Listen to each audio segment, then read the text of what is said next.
मित्रांनो, ही विजापूर बायपासच्या पंपाजवळ मी रात्री झोपलो होतो.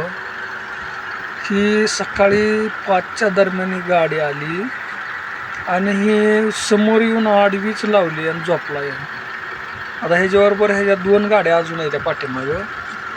त्या गाड्या तरी साईडला लावल्या आणि बहादर झोपीच्या राड्यात आला आणि माझ्या आडवं लावून झोपला. आता मग जायचं, मी गाडी चालू करायलोय तर कंप्लीट त्यानं रस्ताच ठेवला नाही. त्यानं आडवी लावून झोपेच्या तंत्रीत झोपला असेल, आपण काय त्याला म्हणायला नाही. पण जरा साईडला लावायची, दुसऱ्याला त्रास होईल. आणि त्याच्यासाठी चांगलं होतं, साईडला लावली असती तर मी त्याला उठविल नसतं. आता मी सकाळ ह्याला उठवलं आणि ह्याला म्हणलं बाबा उठ, जरा पुढं की गाडी, मला जायचं आहे. तर ह्याला एवढी झोप लागली आहे की अक्षरशः तिथून उठला आहे आणि स्टेअरिंगवरून गाडी चालू केली, स्टेअरिंगवरून झोपला आहे. त्याला जेवढा आवाज देईल ऐ असं बोललं जावं. आता मागं आडवा झाला बरं का.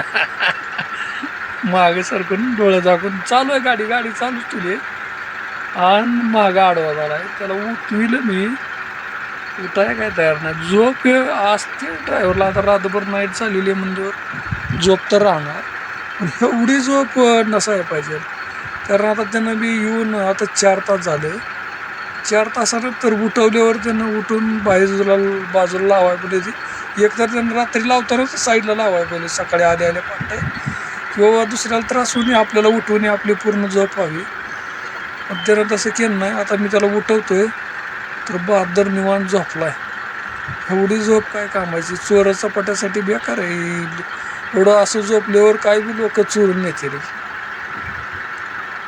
असू द्या, आता काय त्यानं हे केलं म्हणजे त्याला उठवतो अजून एकदा, दे म्हणतो बाहेर. आता चालूच आहे गाडी. आता चालतं, धन्यवाद.